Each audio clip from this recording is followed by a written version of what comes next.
What is this, Lady Ada? Hey, everybody, and welcome to Show and Tell. We're back to hosting. Thanks to Noe and Pedro and JP who have jumped in and helped us. Liz was co-hosting. Liz was co-hosting. Yeah. It's a superstar team. But we're here, me, Miss Lady Ada, thing one, thing two of Adafruit behind us, the Adafruit headquarters. But for the next 30 minutes or so, we're going to check in with everybody from the maker community, Adafruit folks, DigiKey folks, Make folks. It's going to be a star-studded. We have some, we have all the luminaries, I guess, of some are literally glowing. What's called the maker movement. But one of the cool things about the world of making is everyone is a star and everyone is able to show and share. It's not just not just a few people, it's everyone. So this is pretty exciting. So that's right. Let's kick it off right off. So first up, Jay from DigiKey. Jay, what do you got going on this week? Okay. So this week, what I'm doing is I'm actually recording a lot because I finally got done with all my trips and I'm finally writing up and recording a video on how I made my Project.Helen backpack. So this on my desk right here is my test setup for recording for people can see on my screen, which can't really show it right now and stuff. But if I turn everything on, it should, it'll start looking for a face. Oh, that's cool. Okay. But yeah, I'm just currently running everything up and trying to get, that happened. Yeah. I'm trying to get everything written up and together. That way I can post a video soon and show everyone how they can make their own Helen or take the stuff from Helen that I've learned and put it in your own projects. Just, open sourcing everything and making sure everyone can learn and continue making some cool stuff. All right. Where awesome. If people wanted to start following you on social media or where all these videos are going to be when you release them, what should they do? They should follow me on Twitter or Instagram and also follow DigiKey. Yeah. I'm always going to be tagging DigiKey. I'm always going to be reposting the work and sharing the work. But the best way to keep in contact me in my random hectic lifestyle is definitely Twitter because I just post everything there. Okay. What's your handle, your tag? Jay _ JA 2 Y's because I'm weird that way. It's all good. Okay. All right. Well, folks can post a link to it in the chat. And then also if folks follow DigiKey, definitely the videos that you're working on there will be there. Yep. All right. Okay, well, thanks so much, Jay, and keep coming back and showing the progress of your bots and more. Of course. Okay. Right, thanks so much, Jay. It's great to see you and your bots. I like how they're all red. You got like a color now because you got like the it's on brand. Action. I love it. I get funding now too. Yeah, I like your backdrop. Wasn't there like a website that was rating bookshelves for all the talking heads of politicians and and on during on the news, we could do it for like makers. Like, hey, check out our workbenches. You were going to do a workbench like right before COVID. You were like, let's do a workbench share thing. A workbench gallery thing where everyone just posts up. Be fun. Yeah, it would be a social network of just workbenches. So, anyways, we'll maybe try that out. Okay. See you later, Jay. Bye, later. Okay, next up, one of my favorite people in the entire world, one of the bestest people on planet Earth. Sherry, what are you doing? What are you up to? Well, this week we're up to, this is our second annual Maker Music Festival and campus, and we are getting ready to launch on Saturday, May 14th and 15th. It's a virtual campus, which is open all year. We'll be adding 9 or 10 new buildings, about 100 makers, and that'll take us up to 30 buildings and over 400 maker projects. New this year, we've added search, which now it's going to make it really easy for anyone to go in and figure out how to find someone and actually even a genre of music if you want to follow along. We put in place a young maker competition all around circuit bending this year, and we have 5 winners, all young students, 12 to 16 years old out of the UK. Their names are Thomas, Heath, Lucian, Rainbow, and Isabel. I'll come back and maybe we can do something and showcase them, but they in a 1.5 minute video, they actually created circuit bending instruments and they documented it. It's really brilliant. So love to see them doing that. And maybe we could run a video and show some of the other great acts and then I'll wrap it up. That's right. We have video and I'm going to play it now. As soon as I remember how the interface works on this. Yes, I do. Okay, here we go. So I'm going to play the video now.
All right. Okay, that was a journey into music in space. It was. I mean, it's, as you can see, a lot of amazing makers doing really cool things. We have 5 curated buildings, one by Dorkbot, San Francisco, where you'll see like Nat Heckert, Moldover, a few other great people. Brian Alexander, a product designer out of Michigan. UMass Lowell is doing a whole building on Minecraft, their students' performance and making music in Minecraft. Our French friends are doing something, and we have Captain Credible out of Copenhagen. And he's got a whole building too, doing things in microbit. So I don't know, join us, it's free. We've got the schedule up on the website. You need to just register. There's a Saturday link and Sunday link. The first session on Saturday is mostly mostly presentations and workshops.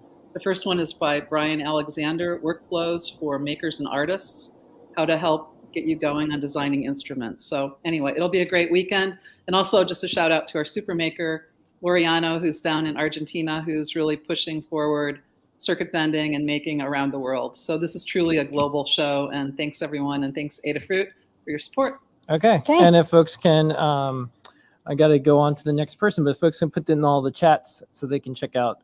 I know the URL was on the screen, but please put it there too. All right, Sherry, we'll keep coming back leading up to the event too. You're welcome here every single show and tell. Thank you. All right. Thanks, Sherry. And thank you for all the work on this. I know. No, thanks. I mean, it's nothing compared to what everyone's done, and you guys. So thank you. It's appreciate it. Teamwork, dream work. You know. Absolutely. All right. Next up, welcome back, Scott. How's it going? Hey, thanks for having me. What have you been installing CircuitPython on? Well, this latest project of mine doesn't run CircuitPython yet, although we'll use CircuitPython. So as folks know, I've been on paternity leave, which it's important. I want to say it's important for everybody to both have paternity leave and take it. So this is just the first stint of paternity leave, but we have, my wife and I have a new project. This is Ari. Oh, you got sleep mode working. That's great. There are some bugs in it. We'll see if I'll be able to put it down. It wakes up at inopportune times. Yeah, but yeah, it's been quite the journey so far, and I'm happy to be back. And if folks need something from me, please let me know, because my schedule will be more flexible than it was before, because I'll have another project that I'm working on. Okay. All right. Well, I just want to say what a cool life this kid's gonna have, because you're really fun to be around, and you're so patient, and you teach people so much stuff. I feel like this kid is gonna have a fantastic time. So I'm looking forward to meeting this kiddo, and Blinka puppets and more ahead. Like, you know, we have the puppet show and stuff for younger kids, but there's a lot of things that we want to do for even younger kids as they explore technology and more. So you have one of our first beta testers maybe for some of this stuff. Oh yeah, for sure. I was like, should I bring him on show and tell? It's like, he's going to be a part of this, just like Noe and Pedro have their kid in all those videos too. So all right. And so for folks who tune into Deep Dive, Foamy Guy's probably going to be continuing to do some of it, all of it. We're working this out, but yeah, I got to talk with him. He's been doing a great job, so I don't see. I'm hoping he'll keep up while I figure things out. And then you know, hug report to you. That's what we do at Adafruit. To you, Scott. The momentum of CircuitPython. Things just kept happening. The community kept building, and you're coming back, and the whole thing is not on fire. Yeah, so it's been great. It's been great to see that CircuitPython's doing so well, and it doesn't need me to keep moving forward. So 300 thank you to all the folks that joined over the break. I saw a lot of new folks come in, so that's just awesome. Yeah. So thank you so much for building something that is bigger than all of us. Yeah, well, I knew at some point I would want to step away, so it's nice to be able to prove it out. All right. Well, thanks, Scott, and thanks for bringing kiddo by. Oh, yeah, no problem. Okay, see you later. Bye. Okay. Jeff, what you got going on? You are giving me a tough act to follow. I know that is fair. Yeah, so I recently got a lot more into the PIO peripheral of the RP2040 and added some stuff to the guide. So I'm going to switch over to my down camera. So with the PIO peripheral, we had the ability in CircuitPython to send data out to it once, and then it would return to your Python program, and your Python program would keep running. And we decided, well, maybe we want to do that in the background. So this demo here is running without an LED controller. It's just controlling all of the lines directly from the PIO peripheral, which writes out the digits continuously while the CircuitPython program continues counting up. So if you look at it, there's just one call to background write, and then after that, it just changes the digits and they automatically update. So that's pretty cool. There are about 4 demos in the Learn Guide, and this is another one. It's writing NeoPixels. Hey, yeah. You have a limited edition keycap on there, I saw. I do, yes. Yeah, thanks for that. Yeah. That was handed to me by PT himself. That's right. So anyway, this one is writing NeoPixels in the background, so you can eke out a little more performance when you are updating your animation at the same time as it's outputting.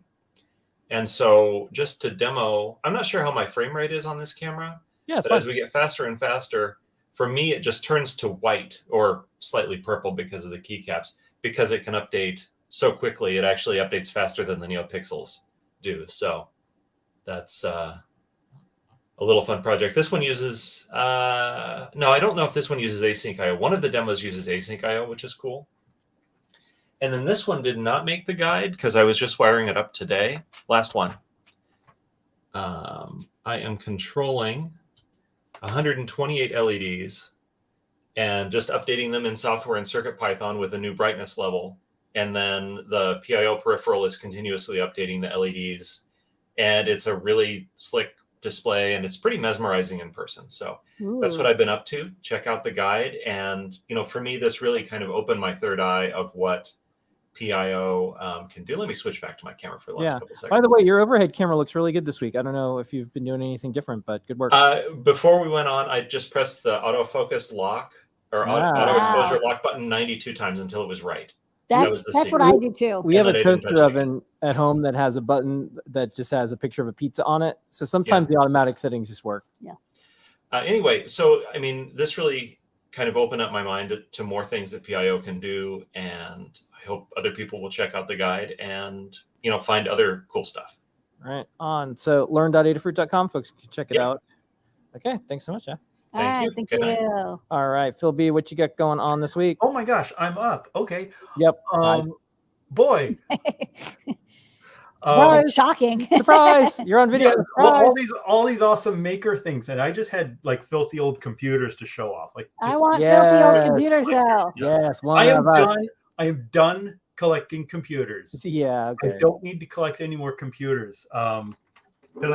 I'll show you in a sec. Anyway, I've brought this to show and tell before. This is a hot MSX computer, which was a kind of a standardized computer format from the 1980s. Yeah.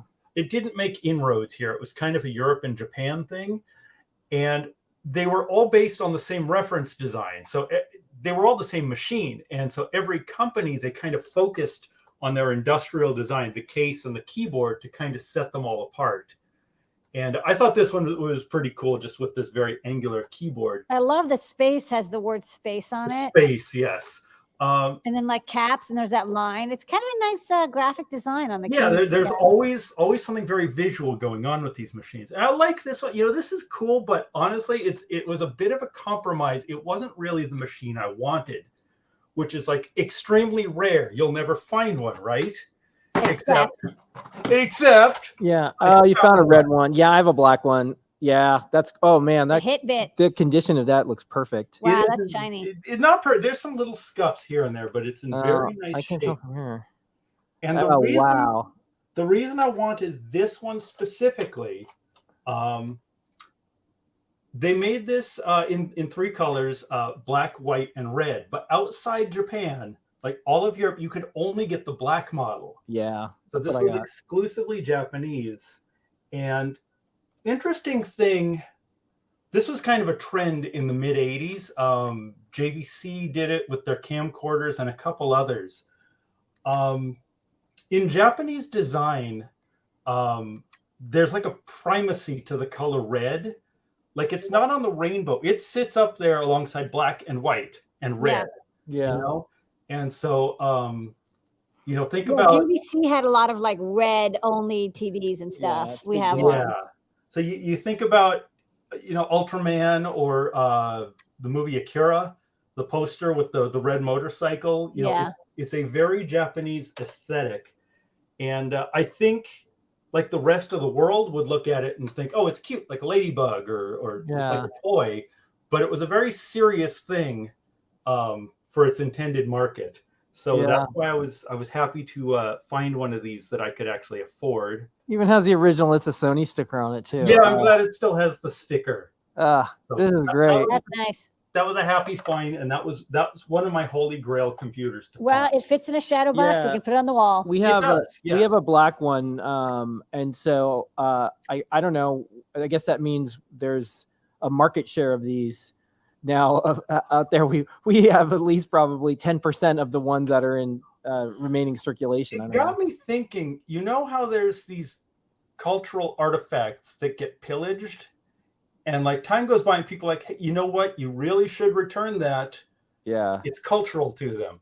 I wonder if some of these things we collect are someday going to reach that kind of thing where it's like, that belongs in a Japanese museum specifically.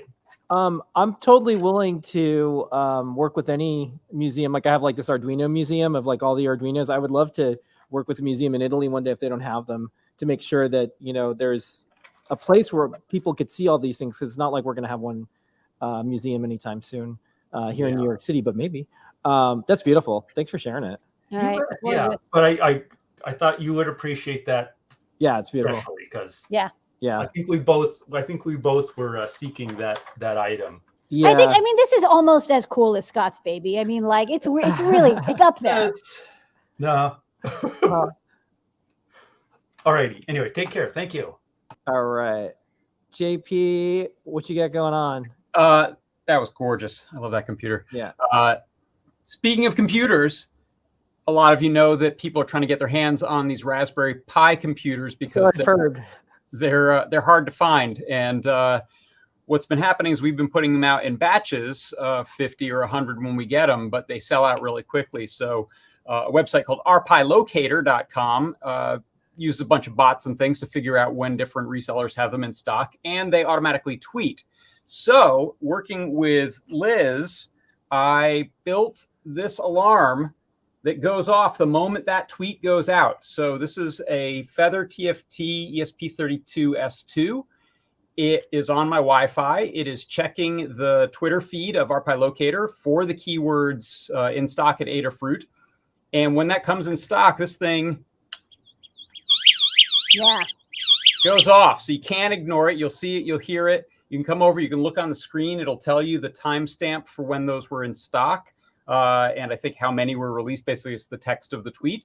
And you can quickly run to your computer and buy one. And don't resell them like a jerk. Just buy them when you can. Yeah, and don't buy one every day. We don't try to be fancy with fake addresses. Don't do any of that. But if you have a legitimate need, this could come in handy. It's also, of course, a project that you could generalize to searching pretty much any Twitter feed for a particular keyword and having an alarm go off. So use it for whatever you like. But I've got it set up for Raspberry Pi finding right now. Right. Well, like you lost some more civil rights. You never know. I mean, like whatever. Whatever's going on. What are the odds of that happening? Fine. Okay. All right. Well, JP, folks can tune in tomorrow to see you work on this and more on JP. Yes. Come on by. Tomorrow I've got a cool little composite video hack sort of ESP thing going on. So all right. I'll check that out. Okay. We're a little talky tonight, so we're going to do Noe, Pedro, Liz, and then Matt the Maker. So if you each keep it to 3 minutes each, we can do it, which is totally within the realms of possibilities.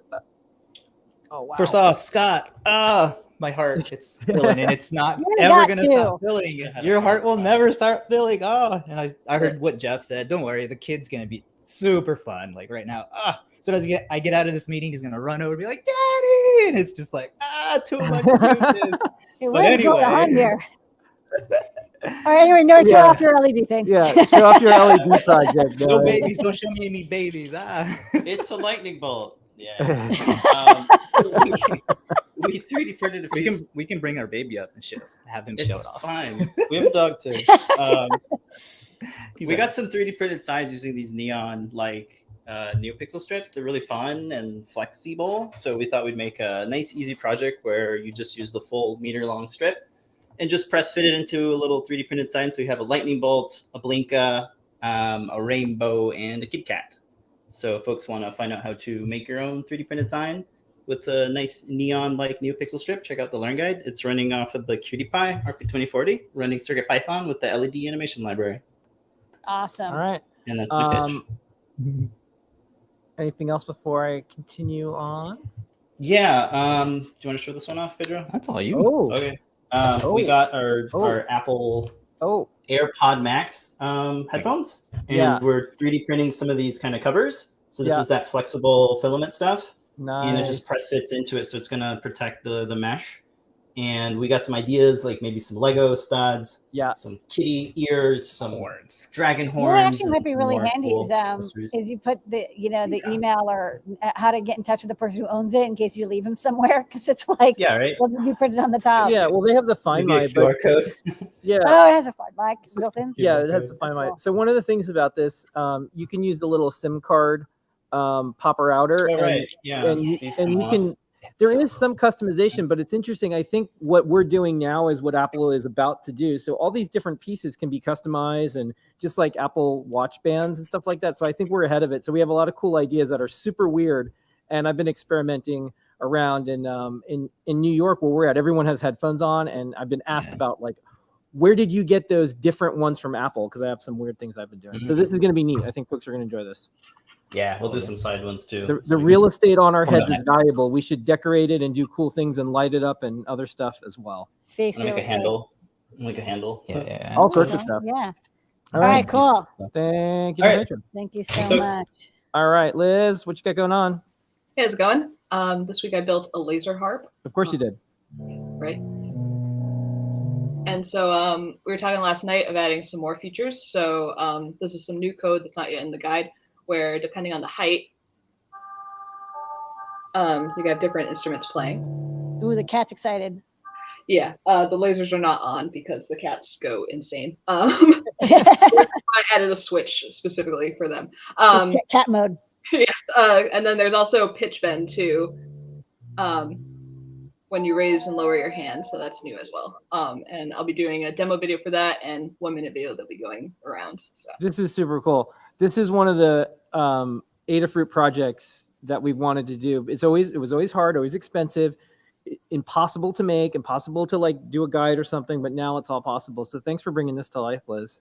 Yeah, it was really fun, and I play a lot with pocket operators and kind of the tabletop synths, and this integrated right into my setup, so I'll be using it going forward. I think it's because it's so interact. It's so expressive, you know what I mean? Because you can really move your body into it, and I love instruments where it's like the body gets involved. Yeah, same. Yeah. It is cool to go to shows, but when the DJ or the musician is just pressing a button on a Mac on stage, it's there's a lot that went into it. However, this seems to me like something that you might see at a live show that complements some of the electronic music that's going on too. Yeah, definitely. All right, cool. Well, thank you, Liz. All right, nice work, Liz, and thank you, Liz's cats, for being patient and understanding. All right, Mattthemaker, play us out. How's it going? Good. How are you? All right. What you got going on? So I'm working on a Pi 02 upgrade of this project, which is like a heads-up display Nerf scope. It's got the Pi cam, HDMI port, and then the interface is a rotary encoder. So for the new one, I use this gamepad that I use for Pi Glass V2. So you can move the crosshair with the D-pad, change the color, change the pattern, and reset it. And then one of the new features I came up with is there's an IMU in here, and if I turn it past 2/3, it rotates the camera, so you're looking right side up, even though the gun is being held sideways. Cool. So how you're taking this project and doing more and more with it, like every week. Yeah, the fun part, like whenever I'm really having fun with the project, it's in a cardboard box and I'm working on the software. You know, like that's where I get the most enjoyment and the most stuff done. All right. Well, thank you, Matt, and please continue to keep coming back on the show and tell. And then you're also working on some guides with us too. So yep, that's happening. All right. Okay, cool. All right. Thanks so much, Matt. Thanks. You, Matt. All right, that's our show All and right, tell, perfect everybody. timing. It's good to be back. Thanks so much for spending this half an hour with us. This is our favorite half an hour of the week. Every single week when we get a chance to do it, but also when we don't, we enjoy the show when we get finished with Ask an Engineer, and then we watch all the makers there. So keep coming back, keep showing and sharing your projects. Thanks so much, everyone. We're here every Wednesday at 7:30 p.m. Eastern Time. Ask an Engineer starts in a couple minutes. See y'all soon. See you in a couple minutes, everybody.